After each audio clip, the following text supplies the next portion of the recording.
50 years of TV, what a ride it's been. From rabbit ears to flat screens lean. It started black and white with antennas tall. Dad yelling, don't touch that dial at all. But we laughed, we cried, we learned to cook. Got lost in shows, learned not from a book. Oh, I'm 50 and fabulous, hear me snore. Living my truth, just not on the floor.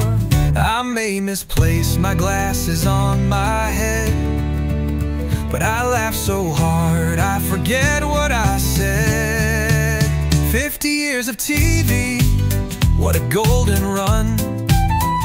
It made us lazy, but oh so fun. Now TV, 10 people, fights galore. Change the channel, there is no more. দূরদর্শন মানে Akashvani Kolkata television centre শুরু হয়েছে। যাদের বাড়িতে television আছে তারা দেখতে শুরু করেছে, কিন্তু খবরের কাগজ বা রেডিওতে যেসব খবর টবর হয়েছে তাতে অনেকেই ইন্টারেস্টেড। অনেকেই দূরদর্শনে আসতে মানে তখনকার টেলিভিশন সেন্টারে আসতে শুরু করেছেন, আমি এই করতে চাই, সেই করতে চাই, ইত্যাদি ইত্যাদি নিয়ে। তা এত লোক সারাদিন আসছে যে আমাদের জন্য এটা একটা কাজ করবো না এদের সঙ্গে কথা বলবো। তা একদিন আমার মীরাদিকে গিয়ে বললাম, মীরাদি এত লোক আসলে তো হবে না, সবাইকে এন্টারটেন করা সম্ভব না। উনি বললেন, দেখো একটা ইমেজ বিল্ডিং এখন করতে হবে, তোমাদের একটু যদি বেশিক্ষণও থাকতে হয় কিছু করার নেই, তো প্রত্যেকের কথা শুনতে হবে আর একটু ধৈর্য ধরে শুনো, হাসি হাসি মুখে শুনো। তো আমার ঘরটা ছিল দোতলায় আর বিভাসদার ঘর ছিল নিচে একতলায়। কারণ বিভাসদার কাছে বেশি লোক আসতো, কারণ বিভাসদা নাটক করতেন, তো নাটকের বড় বড় স্ক্রিপ্ট নিয়ে অনেকেই পৌঁছে যেত। আমার নাটকটা দুর্ধর্ষ, এই স্ক্রিপ্টটা আপনাকে শুনতেই হবে। আর আমার কাছে, আমি তখন ইউথ টাইম বলে একটা প্রোগ্রাম করতাম, তো অনেকেই আসতো, আমি এটা করতে চাই, সেটা করতে চাই, এটা করতে পারি, ওটা করতে পারি, এটা নিয়ে। একদিন আমি বোধহয় একটা কোনো ওবি হবে, বিশ্বনাথ দাসের ঘরে যাচ্ছি, আমি দেখলাম বারান্দায় এক ভদ্রমহিলা তার ছেলের হাত ধরে আমার ঘরের দিকে যাচ্ছে। আমি কিছু না বলে চলে গেছি বিশ্বনাথ দার ঘরে। তারপর আমাদের মিটিং হয়েছে, মিটিং করে গিয়ে দেখি আমার ঘরে সেই ভদ্রমহিলা দাঁড়িয়ে রয়েছে, আর আমার টেবিলের সামনে একটাই চেয়ার ছিল, সেই চেয়ারে ওই ছেলেটি বসে রয়েছে। ওই ছেলেটি যখন মার হাত ধরে আসছিল তখনই ওই পা ঘষতে ঘষতে হাঁটে না, পা ঘষতে ঘষতে হাসছিল। সেটা দেখেই আমার মেজাজটা খারাপ হয়ে গেছে। আমার ঘরে ঢুকে যখন দেখলাম যে মা দাঁড়িয়ে রয়েছে, ছেলে বসে রয়েছে এবং ছেলের গোঁপদারি হয়ে গেছে, তখন আরও মেজাজটা খারাপ হয়ে গেল। তা আমি গিয়ে বললাম, বলুন কী করতে পারি। উনি বললেন, আমার ছেলে ভীষণ ভালো গান গায়, ভীষণ ভালো ডিবেট করে, ভীষণ ভালো কবিতা বলে, ইত্যাদি ইত্যাদি। উনি বলেই যাচ্ছেন। তখন প্রচুর চিঠি আসতো আমাদের কাছে, এবং সেই সব চিঠি আমি নিচে পড়ছি আর ওপরে রিমার্ক করে দিচ্ছি।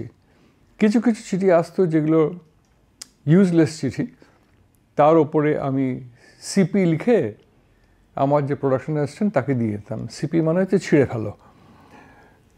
তো উনি বলে যাচ্ছেন, আমি চিঠি পড়ে যাচ্ছি। প্রায় 15-20 মিনিট উনি বলেই গেলেন, আমার ছেলে এই পারে ওই পারে। আমি একটা সময় বিরক্ত হয়ে জিজ্ঞেস করলাম, আপনার ছেলে নাচতে পারে?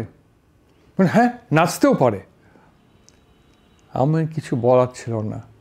তারপরে উনি বললেন, আপনিও বাঙালি, আমিও বাঙালি, আপনিও বদ্যি, আমিও বদ্যি। এটা বলাতে আমার মাথায় যে এই ধরনের ইনফ্লুয়েন্স আমার কাছে করা যায় না। আমি জানি না পরবর্তীকালে কি হয়েছিল, তবে ছেলেটিকে আমি বলেছিলাম তোমাকে আমি প্রোগ্রাম দিতে পারবো না, তুমি মাকে দাঁড় করিয়ে নিজে বসে আছো, তাদেরকে আমি ফেভার করি না, মুখের ওপর বলেছিলাম। সে মাথা নিচু করে চলে গিয়েছিল। আর বিভাসের কাছে যারা আসতো তারা তো অনেকক্ষণ ধরে এই স্ক্রিপ্ট পড়ে যেত। তা একদিন বিভাসদা আমার ঘরে এসছেন, এই বুঝলি আমার একটা প্রবলেম হয়ে গেছে। আমি বললাম, কী হয়েছে? বলে আমার কাছে আসে, আমি এরকম মাথাটা নিচু করে বসে শুনি, হ্যাঁ, মাঝে মাঝে আজকাল নাক ডেকে ফেলি, জানিস তো, তো মহা মুশকিল, কী করি বলতো। তো যাই হোক, তা আমার ঘরটা দোতলায় একটু বড় ঘর ছিল, মানে অন্যদের তুলনায় আমার ঘরটা একটু বড় ছিল। একদিন মিটিংয়ে দেখলাম এক নতুন মহিলা এসছেন, সুশীল গুপ্তা, হিন্দি প্রোগ্রামের প্রডিউসার। তা মিটিং হয়ে গেছে, মিটিংয়ের পরে আমি আমার ঘরে গেছি, এমন সময় মীরাদি এলেন। মীরাদি এসে বললেন, অভিজিৎ, আমাদের তো আর ঘর নেই, এই সুশীল যদি তোমার ঘরে বসে তোমার কি কোনো আপত্তি আছে? মীরাদি তো ওইভাবেই কথা বলতেন, অর্ডার দিতেন না, তোমার কি কোনো আপত্তি আছে? তো আমি বললাম, আপত্তি থাকবে কেন, কোনোই আপত্তি নেই, খালি একটাই প্রবলেম আছে মীরাদি। কী প্রবলেম? মীরাদি বলল, ও আমার ঘরে থাকলে হয় আমি হিন্দি শিখে যাব, নয়তো ও হিন্দি ভুলে যাবে, একটা কিছু হবে। যাই হোক, সুশীল আমার ঘরেই বসলো, আমরা খুব ভালো বন্ধু ছিলাম। এই হিন্দির কথায় দুটো জিনিস মনে হলো আমার। স্টেশন ডাইরেক্টর্স কনফারেন্স হতো তখন দিল্লিতে, তো আমি গেছি দিল্লিতে। তার আগেই একটা সার্কুলার এসছে যে স্টেশন ডাইরেক্টর্স কনফারেন্সে হিন্দিতে বলতে হবে কথা। তো মান্ডি হাউসের কনফারেন্স রুমে আমরা বসেছি, mister Shiv Sharma director general, একজন করে করে আসছে, আমার পালা এসছে। আমি বলতে শুরু করেছি, 30-40 সেকেন্ড বলেছি, মিস্টার শিব শর্মা হাত তুলে আমাকে থামিয়ে দিলেন, দিয়ে বললেন, are you trying to tell me something in Hindi? আমি আর কি বলি, মাথাটা চুলকে বললাম, ইয়েস স্যার। বললো, I think if you speak in English it will be easier for me to understand. তারপর থেকে আমি ইংরেজিতে বললাম। এই হচ্ছে আমার হিন্দির ডেপথ অফ নলেজ। আর সেই আমাকেই একটা বিপদে পড়তে হলো। এশিয়ান গেমস বেইজিংয়ে গেছি, যেদিন ওপেনিং সেরেমনি, আমি আর বিজয় কুমার হচ্ছে প্রডিউসার, অনুপম গুলাটি আর জসদেব সিং হচ্ছে কমেন্টেটর। জসদেব সিং হচ্ছে বিখ্যাত কমেন্টেটর হিন্দির। উনি মানে শুধু ভারতবর্ষে না, সমস্ত পৃথিবীতে ওনার নাম জানে। অনুপম গুলাটি অত্যন্ত এক্সপিরিয়েন্সড কমেন্টেটর। সকালবেলা ফোন এলো মিস্টার শশীকান্ত কাপুরের, উনি তখন খুব সম্ভব অ্যাডিশনাল ডাইরেক্টর জেনারেল বা ডেপুটি ডাইরেক্টর জেনারেল।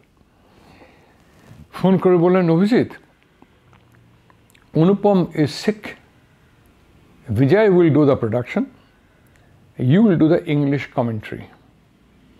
এখন আমি রিহার্সেল দেখেছি, কোনো নোট তো নিইনি, কি করি, আমি ইংরেজিতে কমেন্ট্রি করতে হবে, এই জীবনে প্রথম লাইভ কমেন্ট্রি করব।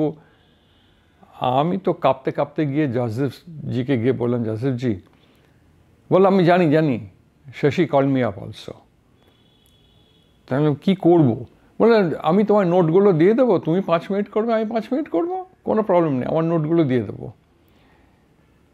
উনি যেসব নোট নিয়েছিলেন সেগুলো হচ্ছে হিন্দিতে, আর হিন্দিতে ভীষণ ছোট ছোট করে লেখা। আমার এমনিতেই মানে the depth of Hindi knowledge খুব এনর্মাস আর কি। ওই হিন্দি পড়ে আমায় যদি কমেন্ট্রি করতে হয় তাহলে যে কি হবে আমি জানি না। তা আমি অনেক অনুরোধ করে ওকে বললাম, Jasdevji, you do 10 minutes, I will do 5 minutes. উনি তাতে রাজি হয়ে গেলেন।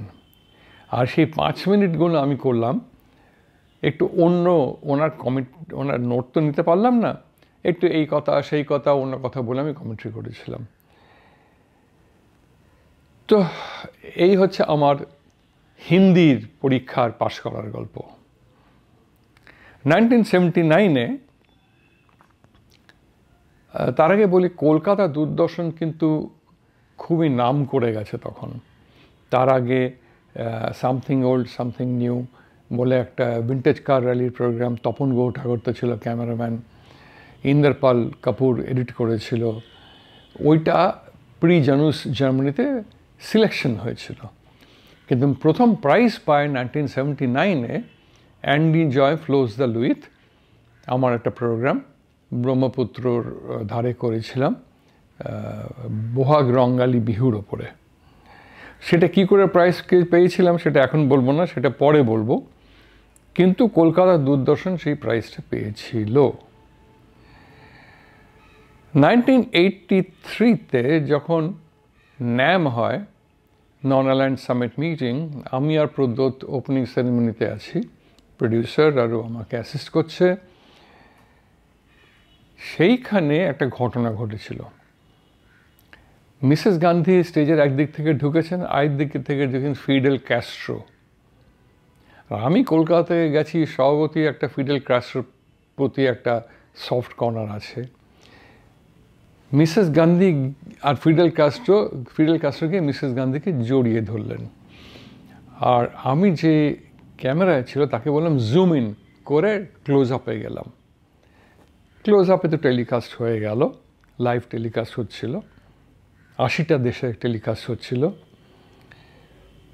আমি ফিরে এসেছি মান্ডি হাউসে, আমাকে কে জানি বলল বড় সাহেব ডেকেছে তোমাকে। আমি গেলাম, গিয়ে বললাম যে কি হয়েছে। আমায় বললেন যে মন্ত্রী তোমায় দেখা করতে বলেছে। মন্ত্রী হচ্ছে HKL Bhagat.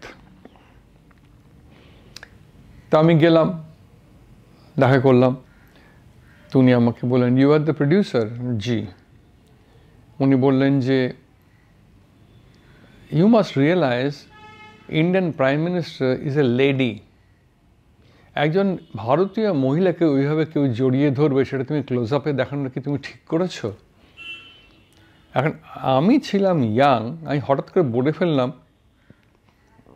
Sir does it make any difference, she is after all the prime minister of India.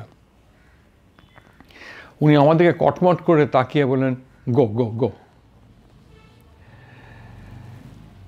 সেই সময় আমি ইংরেজি প্রোগ্রাম করতাম এবং একটা কত নম্বর জানি না, 63 না 69 ওই ধরনের আছে কিছু, একটা পার্ক স্ট্রিট থেকে রেগুলার একটা চিঠি আসতো বাংলায় যে আমি যেসব ধরনের অনুষ্ঠান করি এবং যেগুলোকে আমি প্রশ্রয় দিচ্ছি সেগুলো হচ্ছে অপসংস্কৃতি। আমি গৌতম চ্যাটার্জিকে নিয়ে একটা প্রোগ্রাম করেছি, উষাত্তকে নিয়ে করেছি, রোনা লালাকে নিয়ে করেছি, জয়ন্ত কৃপালানিকে নিয়ে এক্সকিউজ মি ওয়ালে কিস দ্য স্কাই বলে একটা প্রোগ্রাম করেছি এয়ার উইংসের ওপরে, এয়ারক্রাফট ট্রেনিংয়ের ওপরে। লাফটার ফর হায়ার বলে সার্কাসের ওপর একটা প্রোগ্রাম করেছি যেখানে জয়ন্তকে আমি ওই ইয়ের ওপর দাঁড় করিয়ে দিয়েছিলাম, সেফটি নেটের ওপর দাঁড় করিয়ে। তো এইসবগুলো করেছিলাম। তো এত চিঠি আসতে লাগলো যে একদিন আমি ভাবলাম দেখি এখানে কে থাকে। আমি গিয়ে পার্ক স্ট্রিটে গেলাম, যে এত চিঠি আমার নামে আসছে, গিয়ে দেখলাম ওটা একটা ফাঁকা জমি, কোনো বাড়িই নেই সেই জমিতে। কিন্তু যেহেতু আমার নামে আসতো, সেহেতু আমার নামে অনেক চিঠি আসতো, সেহেতু মীরাদি জিজ্ঞেস করতেন কী ব্যাপার, দর্শকের দরবারে চিঠি আসতো। যাই হোক, তখন স্টেটসম্যানের রিভিউ করতো নিত্যপ্রিয় ঘোষ। সেই সপ্তাহে কিছু একটা লিখেছে যেটা তখন আমাদের নিউজ এডিটর ছিল অমিতাভ চক্রবর্তী। অমিতাভর খুব একটা পছন্দ হয়নি। তা আমি তখন নিউজ রুমে অমিতাভর সামনের টেবিলে এসে উনি বসলেন, বসে কিছুক্ষণ পরে বলছেন তোমাদের এখানে এই চেয়ারগুলোতে ছারপোকা আছে। তো অমিতাভ খুব হাসি হাসি মুখ কোনো তাকিয়ে বলল হ্যাঁ, ছারপোকা আমরা পুষেছি, প্রতিশোধ পরায়ণ ছারপোকা। এই যে হিউমারগুলো, এই যে এক্সাম্পল দিয়ে সেট করা সব কিছু, এটা সেই সময় ছিল। আশা করি আগামী দিনেও থাকবে।